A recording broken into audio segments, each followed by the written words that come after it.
Good evening, Boston Unity Group. Welcome to August.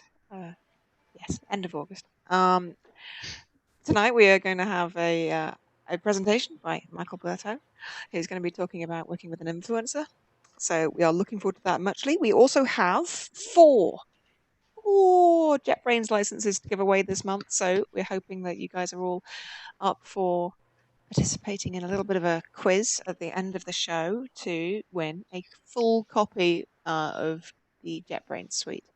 So stick around for that. We have a couple of regular announcements. Graham, do you want to go ahead and plug those? Sure, yeah. So if you're not already in the Boston Game Dev Discord, I'll put a link in the chat, but it's slack.bostongamedev.com. That's where we have an events channel where we list all the Boston Unity Group events, as also events that happen more regularly, like the Bit Show, which is this really awesome like talk show format where we showcase a local developer, and that happens every Thursday at 7. Like I said, you can always get more info on events like that on the Slack. So I'll put the Slack link in the chat, but again, it's slack.bostongamedev.com. Okay. Any more announcements? Anybody? Elliot, do you have anything? You are muted. I've got nothing. You got nothing? I'm just happy to be here with Michael. I've been waiting to hear his talk for a while. This is cool. Yeah, we had we'd hoped to have this one earlier this year, but the timing didn't quite work out. But we are really pleased to have him here tonight. So, without further ado, we shall hand over to Michael. So, yeah, take it away. Thank you. Okay. Hi guys. My name is Michael Berthaud on the internet, and on my games I usually tag my name with Cosmic. I'm 19. No, I'm actually 20. I turned 19 recently. I still messed that up, but I'm 20. I go to school at Wentworth Institute of Technology. I'm a junior, and yeah. Let me. I didn't have to stop it. Okay. Yeah. So I'm a game designer and programmer. I have 4 years of actual experience under my belt, but I've been making games since I was like 12 or 13, but nothing that only 4 years of something that I would actually like give to the public. I currently work with JumpButton Studio, a game development company that's based in Philly.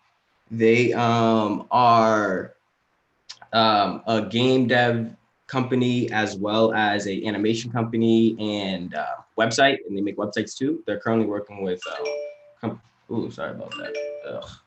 They're currently working with Black and Mobile, which is a food delivery service. So you guys check that out if ever you guys want to do that. They kind of like Uber Eats and DoorDash, except they support Black-owned businesses and things like that. So that's cool stuff. So yeah, this is just like more about me. Like I did a lot of game jams. That's basically how I got here and like met Graham and all of them. I just kind of like been around and did game jams and like build my network like that. So this talk is about the Ace family. The influencer that I worked with was the Ace family. We JumpButton Studio got us connected. No, they got connected with them through means that I don't know. I was already working with them at the time.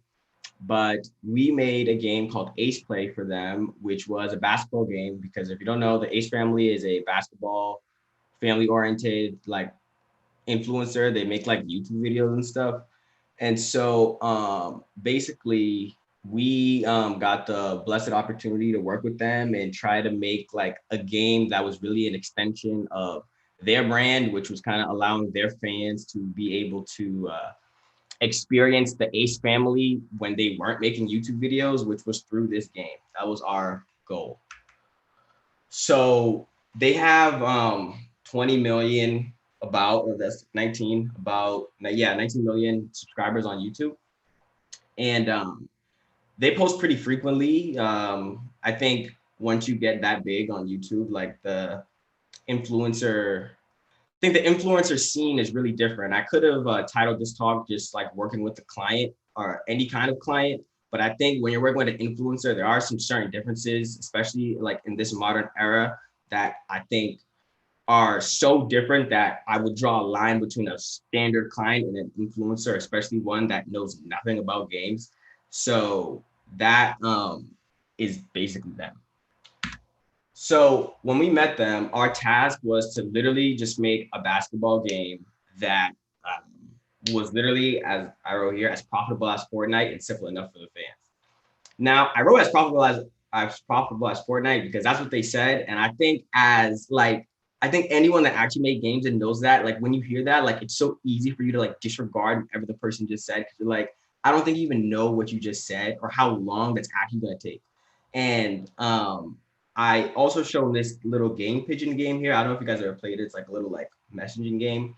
And so they wanted that to be as profitable as Fortnite. And just that like barrier leap over and that divide of people not really realizing that like before Fortnite is as profitable as it was actually a good game. Like that disconnect is like so steep sometimes, especially for business people to realize that like, well, it's profitable because it's a good game, but I guess they've seen it as just like, well, they sell a lot of clothes and a lot of accessories and skins, so that's how we got to do it. And that for me really just was driving me crazy, and just like kind of made me think like, oh, this is gonna be one of those. So that right there is another reason why I would like divide like just a regular client from an influencer, especially just because like if you had a client like that, is a game company, is maybe outsourcing, they're never gonna say some outlandish stuff like that. So I think it's definitely just like not probably trying to be malicious or annoying, but literally just like them probably not understanding what's going on. So that was our task and how it was presented to us, and like this is how we handled it. So I think with influencers, one of like the most important things to do is market research. And you'll probably do this for any game that you make, but I think it's super imperative to do, especially with an influencer, especially because their whole like social security number is practically online. And because of that, whether it's their social media, whether it's their YouTube channel, their Twitter, their Snapchat, whatever it may be, you have all the data right there. So that is something that I would highly recommend everyone to do, especially because like when you don't do the market research, and we really went through that, when you don't do the market research, what ends up happening is you don't know what experience you're trying to make as a game. And so you end up just making a game that really isn't fitting for anybody. And then you end up having something that nobody wants to play because you didn't do any market research. You don't know why you're making the game. So prototyping. So we had an issue with prototyping because I think with influencers, I think this is also kind of just an issue of not really knowing how the game processes work. This is just a picture of some of like the prototypes and the early skins that we had, that we really had an issue with our prototyping phase because they kind of wanted to keep the game secret. And I think as a result of keeping the game secret, we couldn't really get out of the prototyping phase and make a good real prototype that we can build upon. We kind of had an implicit NDA going, which I broke. There was nothing in writing, but I just knew in the back of my head that there's no way I can make a game without anyone playing it besides me. Like I'm always gonna say it's good.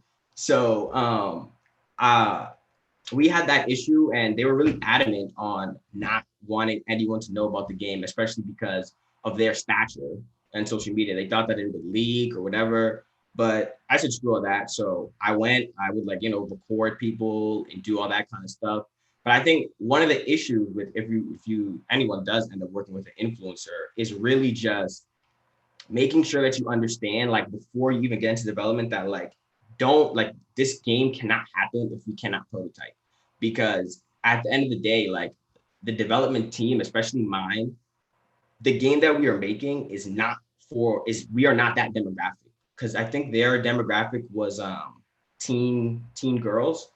And we aren't that. We are very far from that. So I don't really know how to make it. Like, I mean, I can guess at best, but we don't really know. And that really did hurt us in the long run. And I know. And to be honest, I really see, I think we might have made 2 prototypes just off me going outside and saying, guys, like, it doesn't work.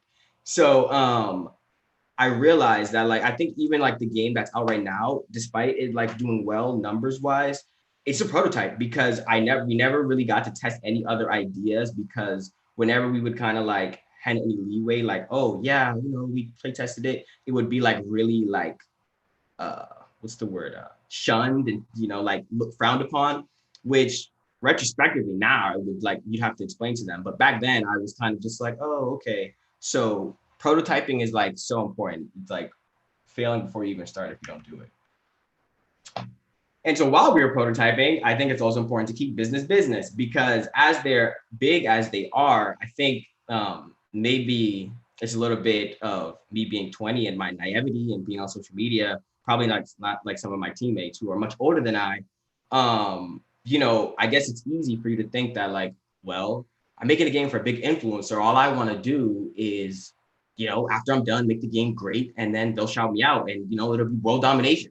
And that's how I thought about it, and that's how I wanted it. And I put my heart and soul into the game, to be honest, for a selfish reason, because with that in mind, yeah, I wanted to make a good game for them, but also because I imagined that once I got shouted out, like, they'd be like, oh, Michael's so awesome. But then you kind of realize as time goes on, and I definitely realized that, like, well, one, like, I don't know if that's really how I want to start my world domination, but also because they have their own like kind of business affairs, and you kind of want to watch how you integrate yourself with them and their brand. Because while we were prototyping, going through those things, and while like, my close friends and family may have known I was making the game, there was all kind of scandals that would probably extend way beyond what the hell I'm talking about. And at those times, I kind of realized, like, you kind of really want to watch. I was like thankful that I didn't get a quick shout out at that point, because I'm like, wow, like I really don't really want to be associated with that. And I think that is very unique to influencers, because I don't think that like if you're working with like Sony or a big publisher or any company that may outsource you, that they may get into make a wrong YouTube video, say the wrong thing on Twitter, and you may have something like that. And you got like Keemstar and a bunch of other nonsense. You don't really want to be associated with that. And I learned that the hard way. So there was that. I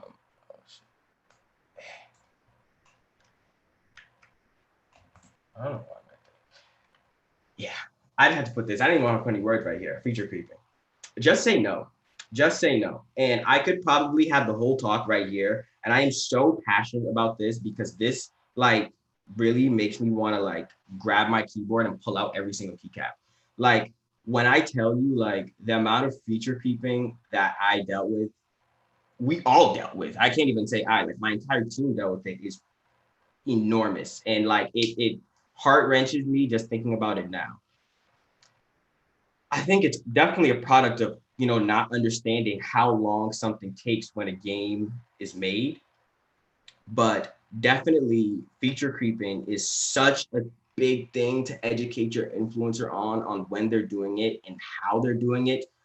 But there's definitely ways to say no that are more respectful than others, instead of just like you saying like, I'm the game designer, I know what I'm talking about. No, like, cause that's how I would want to do it in my head, and it's definitely the easier way to do it, but it's not the most progressive way. And so we dealt with feature creeping from, adding clothes, right? We had a game where it was a basketball game, but they want a lot of clothes in the game. So they would, they'd want new clothes very soon. They'd want us to add like, things to their life, because like they wanted the game to be an extension of their life. Anything that they would change in real life, they would want to reflect in the game. But as a result, on the development side, we don't know what the hell they're going on with their life. So suddenly, whenever something would change in real life in the next meeting, they'd be like, oh, change this. And that would really drive, especially the art team, crazy.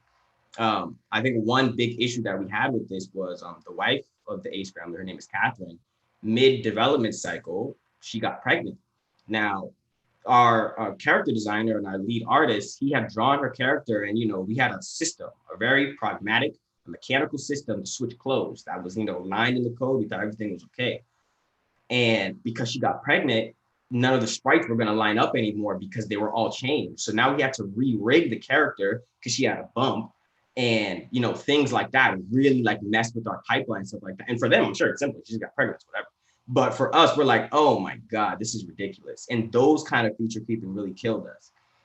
And what killed me was at the end of our development cycle, I want to say near the end 2 weeks, I got hit with subscription service near the end. And I was like, oh my God. And I was like, I don't really want to play with that because I don't want it to be buggy, because I hope people get their 200 coins when they get their money, when they spend their dollars. So I was just trying to like say, like, I really don't want to mess that up. And I'm sure I wasn't going to mess it up, but it was the point that out of respect of other people's money and the feature itself, like that's a lot of development time. But I noticed like how much people, or not how much people, but how much, their team, probably not out of malicious intent, but simply like naivety, would just say like, oh, add this, add this. So I think before you work with the influencers, it's really like important to really, whether that be in the contract or whether that's, in like mid development, really say like, this is how long it's going to take. If you want to add something, say it now or hold your peace. Or, and if you don't want to hold your peace, you're going to have to wait another 2 weeks.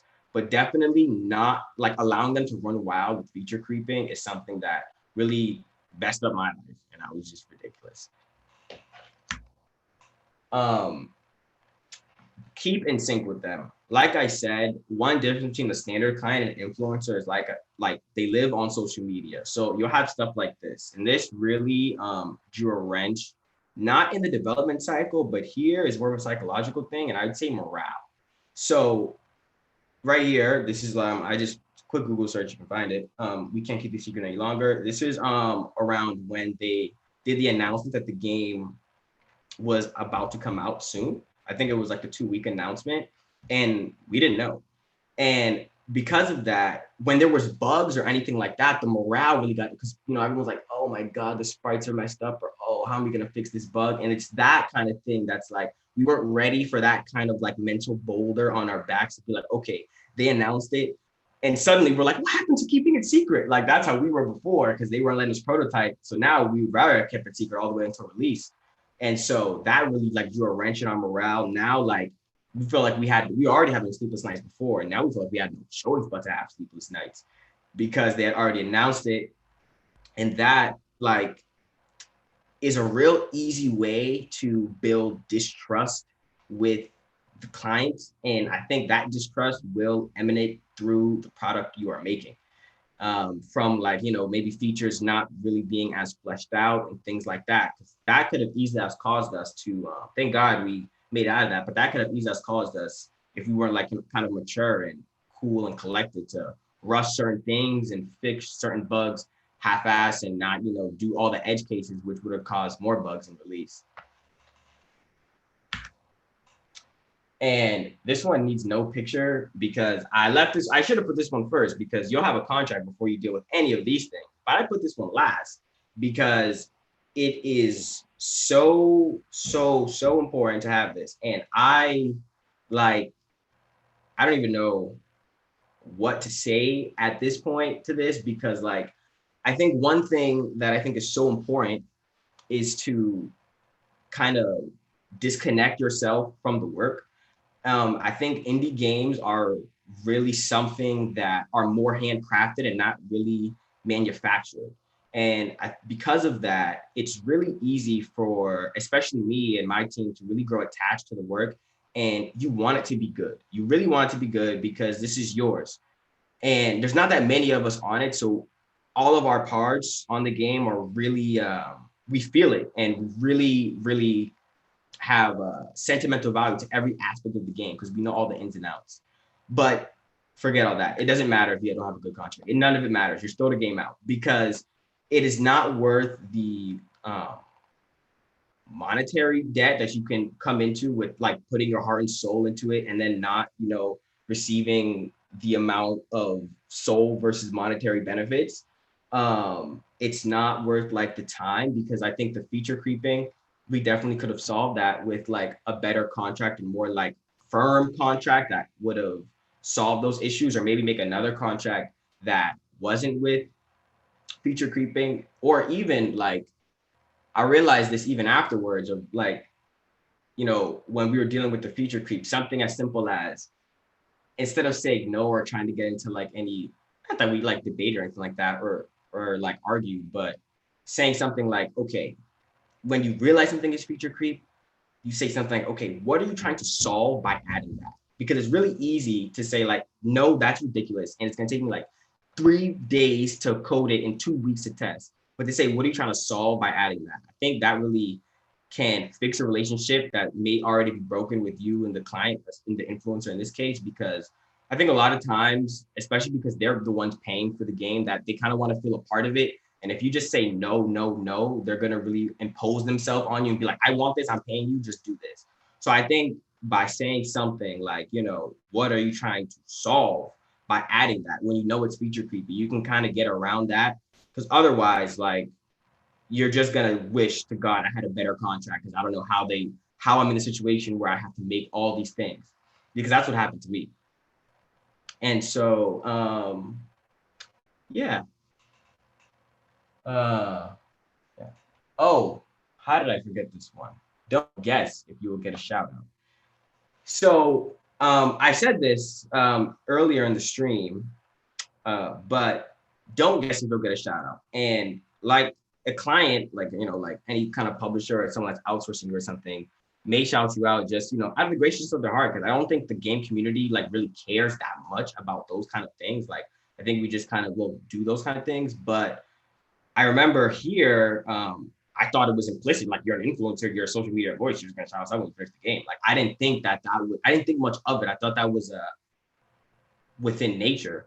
But, you know, it was brought to my attention that that is not the case, because, you know, I guess it makes sense nowadays that, like, what's the word? Impressions and follower count are really can be used as monetary benefits. So we didn't get a shout out because they paid us, and that is money. And a shout out was also money. So you don't get two monies.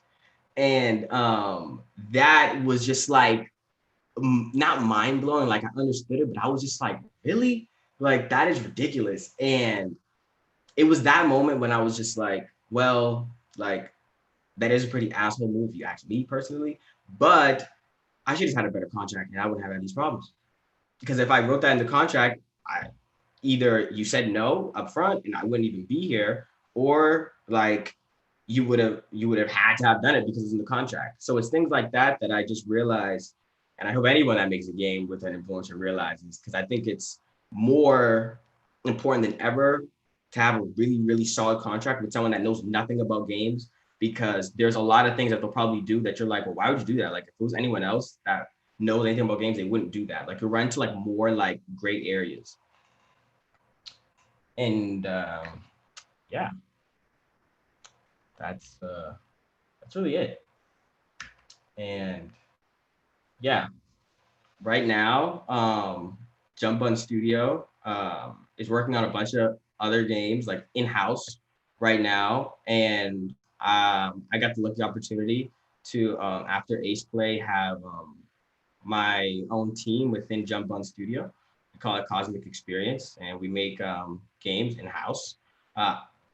Definitely, I don't know if you guys know Caroline Murphy from Boston Fig. She's definitely one of my big inspirations to actually do this, because I would talk to her a lot about, like, I don't even know how this happened to me. Like, man, like, I got like, I should have got paid more. I should have did this. I didn't get a shout out. And like, you know, I would talk to her all the time about this, and she would be like, you know, like, I think you're wise enough to do it. And yeah, you should have had a better contract and all those things. Like, you should just like make like your own entity and really represent yourself, so you don't really fall into holes like that, or you have like, you know, a better cushion if things do go south like they did before. Because right now you kind of fell on your ass and you took the full contact.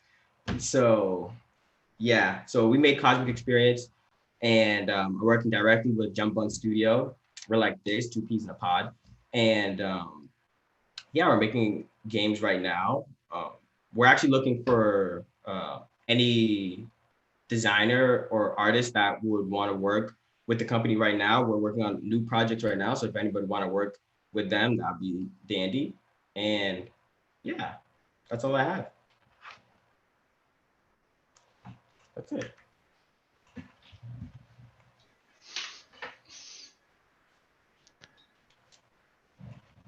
Cool.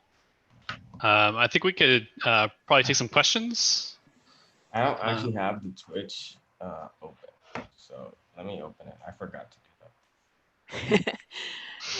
We had a couple of questions just asking for a bit of clarification on the nature of your influencer for a couple of late Oh, joiners, what's I think. up? So it's basically the question was so the question was basically what was the exact relationship? So you were working as a contract So I developer was for working the as a contractor for JumpButton Studio. So JumpButton Studio was the company that was having actual relations with the Ace family. So as a result, I was a contractor for JumpButton Studio. So what I was realizing was my contract as a worker, like what I am going to do, because I knew the overhead contract between the two entities and what features the entity was going to make, which as a result I was going to make. So what I realized was I really should have had more fine line of what I was going to make, so that when the entity took on features that wasn't within my contract that I signed with JumpButton Studio, that I could have been like, oh well, I'm not doing that, and it would have been okay to say I'm not doing that. Like it wouldn't have been malice or me trying to cause problems or anything like that. Like it would have been really within my right to say no. Which is something I didn't realize. I really didn't realize, which I feel like I should have realized retrospectively. But I think it was a mix of just imagining like how awesome it would have been to have world domination, have an awesome game, and my naivety, and like, yeah, all I can say, I think it's just naivety. I was 19 when I signed it too. So I was just like, that's pretty good work for 19. Yeah. We had a question from Space Junkie. How did the Ace family reach out to you? They didn't reach out to me, but they reached out to JumpButton Studio, and just because I was a designer and programmer for them, I had the gig by domino effect. But I believe JumpButton Studio actually reached out to the Ace family because they did Ace Family Basketball, which was like they like sold out like the Staples Center or some shit the year before, and around the time when we had scored the gig, they were doing it again. And I believe JumpButton Studio kind of capitalized on it. Was like, oh, we can make it better. Like we can make like a companion game for it. And that was the initial intention of the game. That's why it was basketball oriented, because it was supposed to be a companion game to the Staples Center game. But that didn't end up happening because obviously, I think by the time the two companies were already in cahoots, the actual Staples Center game was way too close. So like the game wasn't going to be production ready. It would have probably been, it looked bad on us. So we didn't do it. There's a question here from Bare Hand that asks, what 3 games made you want to make games? What 3 games made me want to make games? Yes. Okay, so my favorite, I can't even say 3 because I haven't played games since I was like 0.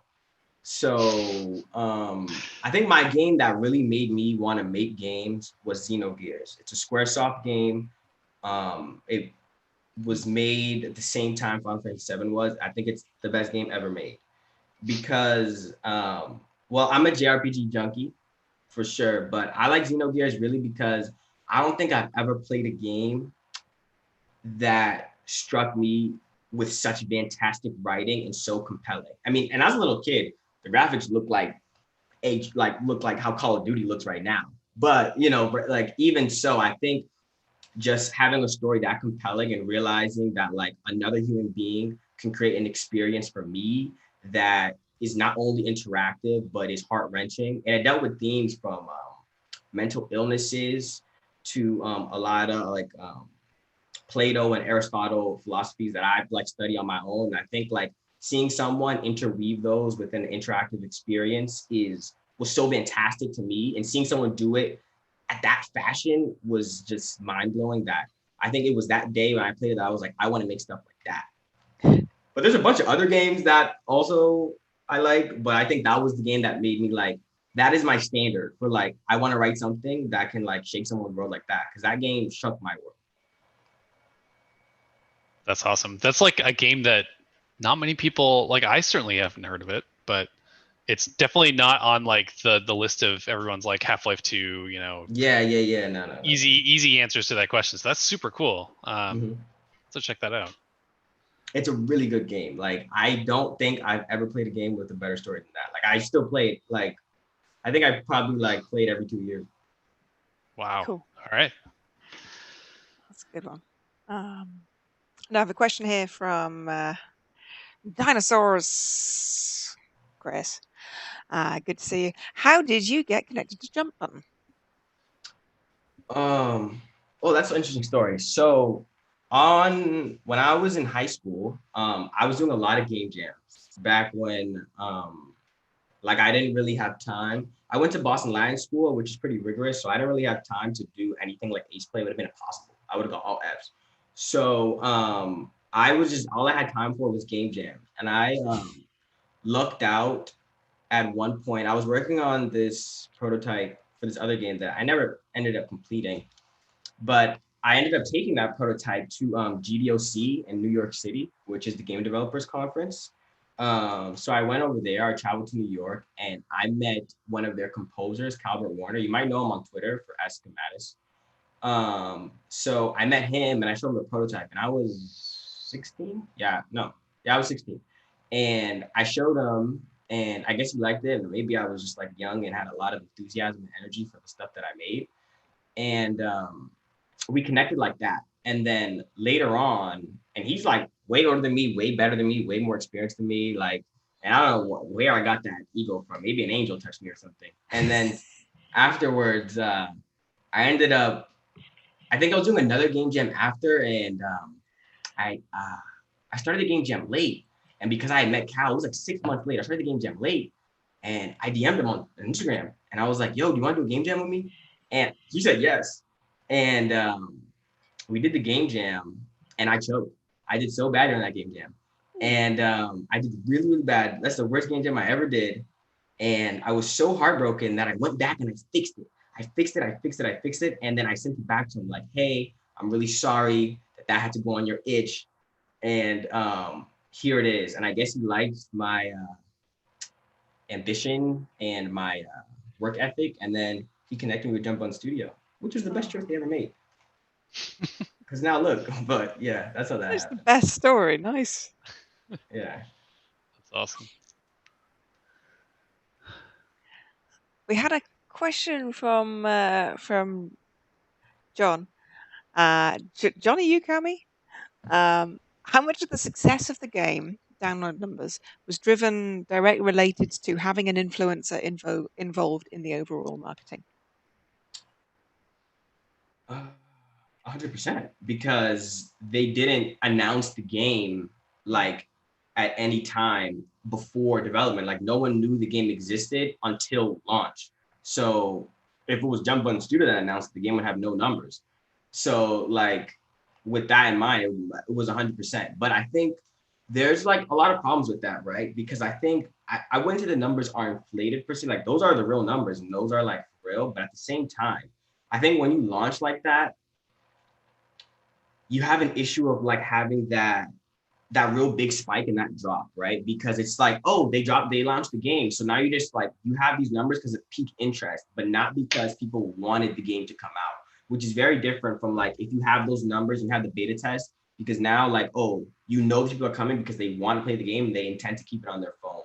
But I think we had a lot of, oh, wow, like this is a surprise. So you had that kind of download. I didn't do the numbers on concurrent players, but I think might have had like 500,000, really close to like, I think it was like 500,000 players when the game first launched. And then like, you could see like it started to like mellow out at like, maybe like 300-ish and stuff like that. So I really think that it was 100%. It was definitely 100% them, but I don't know if that was the best approach, but it was 100%. Excellent. Do you think you're going to work with any more influencers? No. No, it's just not my taste. Like, I just like, okay, I think for like a bunch of reasons where it's just not my taste. Like, I think for one, like what an influencer want. I don't know any influencer. I mean, like, I don't know any influencer that would probably make a game that I want to make. Now, it's not about me, but I say that because like, personally, like at my age and my part in my career, like I really value my artistic voice. And I know that any game that I make for an influencer will not do anything from artistic voice. The best it'll do is probably teach me something that I didn't know about Unity that like the last time because I made a new game. Like that's the only thing that it would do. But I think like as an artist and as a creator, I wouldn't want to make a game for an influencer just because like I don't think it would make me a better designer and a better artist. So I wouldn't want to do it. Because they all want some gimmicky shit, so that's not my taste. I definitely want to hear more about re-rigging for a pregnant skeleton. Oh man, he was so. The gate changes completely. You end up waddling. It's oh my god! And it was and the worst part about that was the mechanic was I remember I came to Graham like 2 weeks before the prototyping part was so bad. Like I kid you not, when they didn't let me do like when I was like the king can't come out. I emailed Graham. I was like, I have to go to the indie game collective because somebody has to play this because the game cannot come out if it's just me that's playing it. And I knew that. So I emailed Graham and I'm like, I have to come. And it was like early. I was so tired from probably dealing with some other feature creep. And I was like, I was late that day too. And I was like, please just play this. And they gave me some good advice. And they were like, I remember they were like, it looks polished, it looks good. And all I wanted at that time was someone to say it looks so bad, just so I can go back and be like, I told you guys it was bad because no one play tested it. But everyone said like, it looks pretty polished, Mike. Like, and I was like, I know, but I don't think it's good. But I just didn't believe that the game could be good without that little prototyping. Like, I just don't, maybe like it's my design process, but like, I just don't think even like if you're like the greatest game designer to ever walk the earth, that you'll do it in one prototype. Because you're not making the game for yourself. I'm not even the demographic. Not even Graham is a demographic either. How are we ever gonna know? So like that was just, it was really tough. It was really, really tough. Yeah, it's weird too because you're like this close to it at all times, and so whenever you have to like take a step back and look at it in the big picture, it's just impossible to do. Oh so my god. Having somebody else to talk about it with helps you like see it for what it is, not right. what it isn't. Yeah.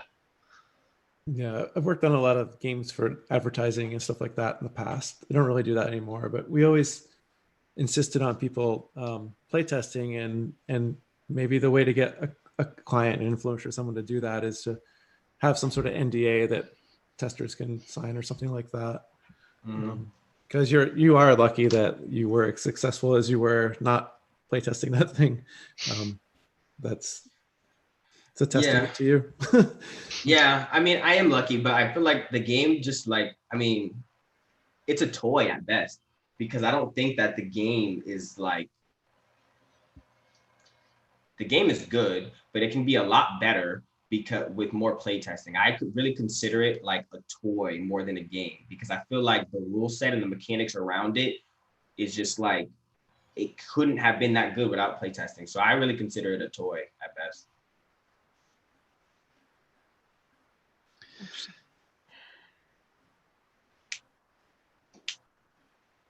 So there's another question here from Bare Hands. It's, do you feel like because of your age, industry folks don't take you seriously? No, that's never happened to me before. But for two reasons. I mean,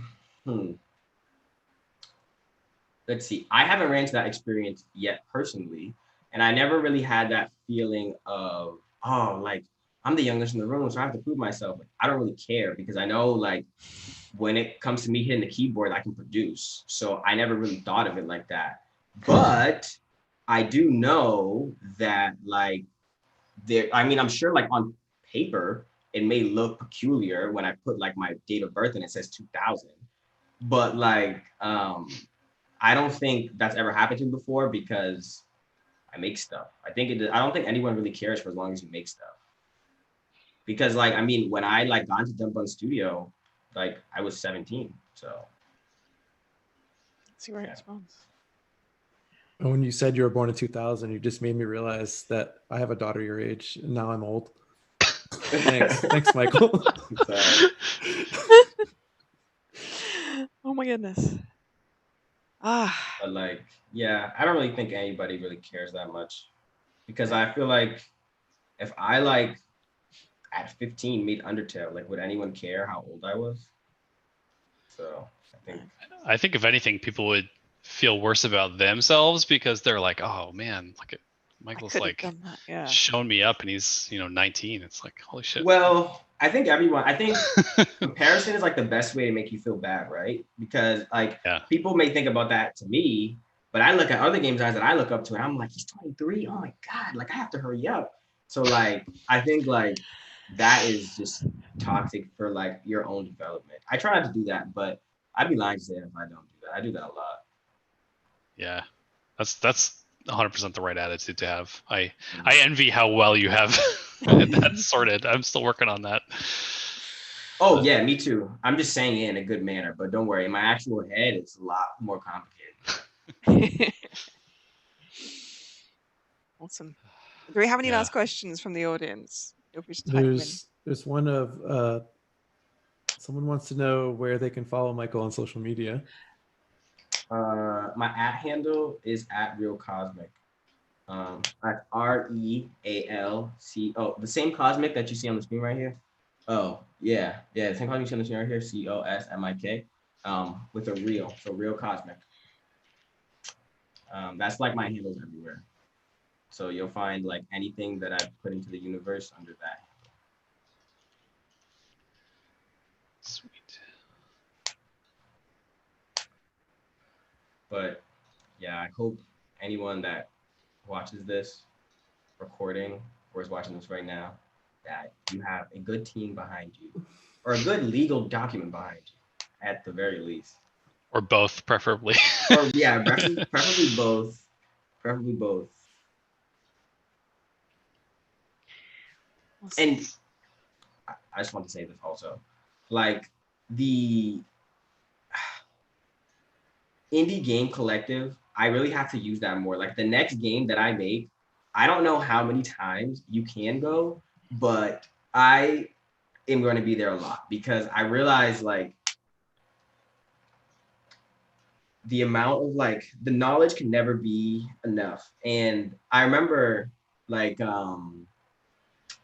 the UI that we had for the game, I was really concerned about it because I was just guessing that like that demographic probably wouldn't be used to like a full UI that we see in like typical games. Like I was trying to keep it so minimal and like so like just so minimalistic and not give them a lot of information because I was like no playtesting, but I just knew that like this demographic is not used to getting a lot of information on screen. And trying to solve that with no playtesting was practically running in circles, chasing my own tail. So going to the indie game collective with guys that know what the hell they're talking about and not just looking up stuff online, it doesn't work, it's useless. Like it's very, very helpful. Like I don't know if you guys, if anyone is watching this that makes games, like go to the indie game collective. They hold you down over there. They really hold you down. I will say, if you're interested, you can message me on the Boston Game Dev Slack or whatever. But I would describe us as a group of people who are old enough that we've made a lot of mistakes and we can spot them before you fall into the same traps that we fell into. So we're not savants or some weird group of magically talented people. We've just done a bunch of stuff and screwed up and made all these mistakes, and we know how to avoid them. So, but yes, thank you for the plug. Oh, always.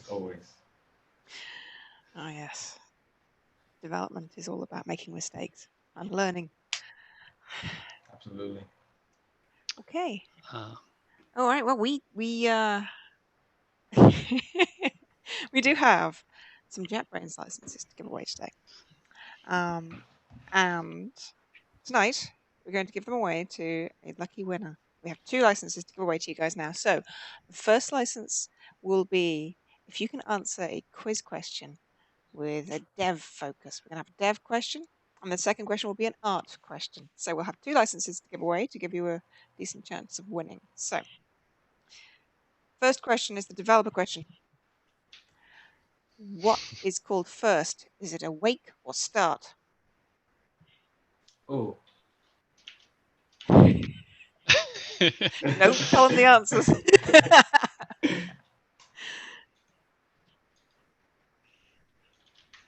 We do have. We have some entrants. Technically, the first one that is correct. Do we go with the first correct or the first which is closest to what I said? Whatever you want. You're the. You can be the arbiter here. You want me to be the arbitrator? Yes. Oh my God. Well, okay. So Matthew, you know who you are. Matthew Chaupdelane.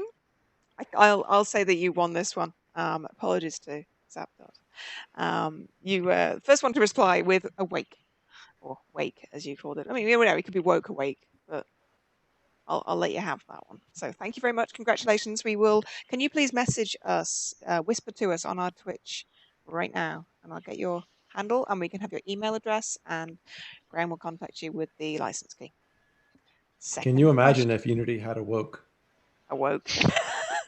you just override it. Just come up with an override for awake, and everything would be awoke. Oh, I'm sorry. I'm too old to make those kind of jokes. Right. So, second question for the artists among us, or the techies. It is a techie art question. It goes hand in hand with game development. Why is VFX graphs so fast? I like these questions.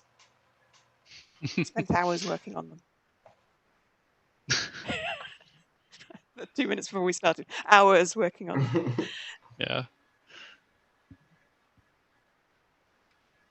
Oh, we've got to have someone who knows the answer. Can you give me a reason why VFX graph is really fast compared to old school particle effects?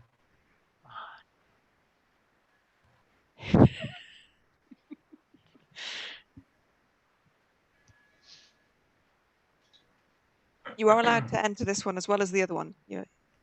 Hours. Well, this might be too specific. It might be.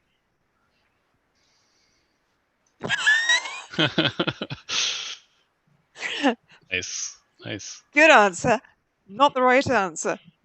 Yes! Carry Monkey. Carry Monkey, you got it. Thank you very much.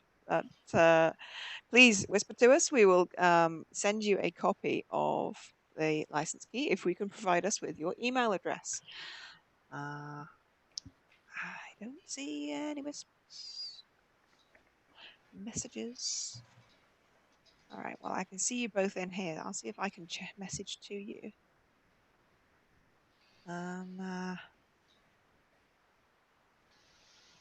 We'll get you those copies of those licenses. All right. Alrighty. I did actually forget to ask if anyone in the audience had any announcements that they wanted to make. We normally hand the mic around the room, and we forgot to ask you if you had anything you wanted to say. You have like 30 seconds to tell us right now in chat if there's anything exciting going on that you wanted to plug if you were at Bug and you aren't there now and you can't plug it. Otherwise, I wanted to extend a really big thank you to Michael for coming and speaking to us tonight. No problem. Fantastic talk. You have got so much insight into this whole process so early on in your career, and it's going to just stand you. I mean, you're going to be doing this for a long time. I can tell you're going to be doing a great job of this. So, thank you so much for sharing your experiences with us. Another Castle Dev plugging the Make Talk Play event on September 6th. Pioneer Valley Game Developers events. The link is currently in chat. Can I say something? Of course you can. I just want to say this. If anybody, my email is also at realcosmic.com, at gmail.com. If anybody is interested working with JumpButton Studio, email at realcosmic.com or DM JumpButton Studio or me, if anyone wants to do that. Forgot to mention that. They're both on Twitter, both of us. Excellent. Okay. Chris May wanted to mention Boston Indies Talk Show and Happy Hour tomorrow, 7:30, Bit Show time. They're going to be talking to Tom Farrow and Kelly Zhang, who make Garden. Emphasis on the R. R. It was capitalized. I'm trying to figure out the verbal flourish for something I hadn't heard verbalized before. You know, because it's AR. It makes sense. Yes, it is. Oh. Augment that reality. Yeah, thanks again, Michael. And no problem. Looking forward to what you make next. And I'm always willing to play test for you. And I'll sign an NDA. Yes. Hopefully, yes. Next time we hold a physical meetup, we'll definitely all get around and playing some games again. I want to see what everybody's been making, but I know. Yeah. Until then, it's remote. The next game I make definitely won't be anything with an influencer. So I will definitely be playtesting everything in public. What Michael's not saying, he is going to be the influencer. He's not going to be working for one. He will be one. That sounds highly likely, I have to say. Awesome work. Thank you very much again. And we will see you all again next time. Yeah. Bye, everybody. See ya.